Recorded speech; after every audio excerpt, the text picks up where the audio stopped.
Friends, welcome to ஃபாத்து சமையல். இன்றைக்கி நம்ம சேனலில் நல்ல மணக்க ஒரு சட்னி ரெசிபி தான் பார்க்க போகிறோம். நல்ல சாஃப்டாக பஞ்ச் போல் இருக்கக்கூடிய இட்லிக்கு இந்த சட்னி அல்டிமேட் டேஸ்ட்டில் இருக்கும்.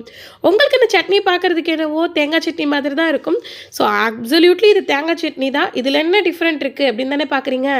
இதை சாப்பிட்டு பார்த்தா தான் தெரியும், அவ்வளோ ஒரு டேஸ்ட்டாக இருக்கும். சரி, நான் டக்குன்னு சொல்லிடுறேன். கண்டிப்பாக செஞ்சு பார்த்துட்டு செம்மையாக இருக்கும், நீங்களே சொல்லுவீங்க. வாங்க இந்த ரெசிபி எப்படி பண்ணுறதுன்னு பார்க்கலாம். அதுக்கு நம்ம சேனலை சப்ஸ்கிரைப் பண்ணாதவங்க சப்ஸ்கிரைப் பண்ணிக்கோங்க. ஃபஸ்ட்டு இதுக்கு தேவையான இன்க்ரீடியன்ட்லாம் என்னென்னு பார்த்துடலாம். அரை மூடி அளவுக்கு தேங்காவை அந்த மேலே இருக்கக்கூடிய அந்த கருப்பு போர்ஷன்லாம் கட் பண்ணி வச்சுருக்கேன். அப்படியே சேர்க்குறதா இருந்தாலும் சேர்த்துக்கலாம். ஸோ நம்ம எடுத்துருக்க தேங்காய்க்கு ஈக்குவலாக இதுக்கு பொட்டுக்கடலை எடுத்துக்க போகிறோம். ஸோ இது மட்டும் இல்லை இன்க்ரீடியண்ட்டு, இதோட சீக்ரெட் இன்க்ரீடியன்ட் நடுவில் கொஞ்சம் சேர்ப்பேன். ஸோ அதனால் ஃபஸ்ட்டு இதை சொல்லிடுறேன்.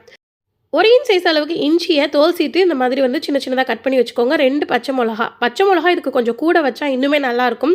லாஸ்ட் டைம் ஒரு சட்னி ரெசிப்பியில் ஒருத்தவங்க சொன்னாங்க, மிளகா நீங்கள் சொன்ன அளவுக்கு வச்சு ரொம்ப காந்திருச்சு அப்படின்ட்டு. ஸோ அதனால் உங்களுக்கு காரம் பிடிக்கும்னா மட்டும் 3 சேர்த்துக்கோங்க, இல்லைனா கட்டாயம் 2 அல்லது 1 கூட சேர்த்துக்கோங்க, அல்சர் ப்ராப்ளம் இருக்கிறவங்களாம். இப்போ தேவையான அளவு உப்பு. இப்போ நம்ம எடுத்திருக்க எல்லா இன்க்ரீடியண்ட்டையுமே மிக்ஸி ஜாரில் சேர்த்துட்டு தண்ணி விடாமல் ஒரு 2 சுற்று அளவுக்கு சுற்றி எடுத்துகிட்டு வந்துடலாம். பாருங்கள், இந்த அளவுக்கு சுற்றி எடுத்துக்கிட்டா போதும். இதுக்கப்புறமேட்டு தான் முக்கியமான பொருள் சேர்க்க போகிறோம். ஃபஸ்ட்டு ஒரு கத்தளவுக்கு கருவேப்பிலை, அடுத்து ஒரு கைப்பிடி அளவுக்கு புதினா.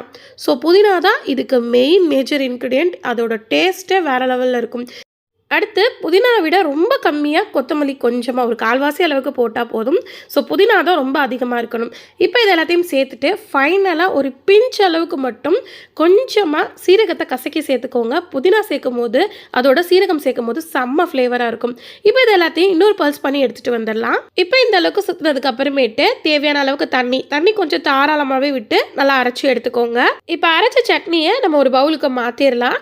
இந்த சட்னி ரொம்ப ஈஸி. தேங்காய் சட்னி அரைக்கிற விதம் தான் கொஞ்சம் டிஃப்ரெண்ட்டாக மாற்றி அரைச்சா இதோட டேஸ்ட்டே வேறு லெவலில் இருக்கும். லைட்டாக மிக்ஸி ஜாரில் தண்ணி ஊற்றி அலசி இதில் சேர்த்துக்கோங்க. பாருங்கள், அரைக்கும் போது லைட்டாக அந்த மாதிரி கொரகொரப்பாக அரைச்சிக்கோங்க, ரொம்ப வலுவலுன்னு இருக்கக்கூடாது. ஃபைனலாக கடுகுளுந்தம் பருப்பு, வரமிளகா, கருவேப்பிலை போட்டு தாளிச்சா சூப்பராக நமக்கு சட்னி ரெடி.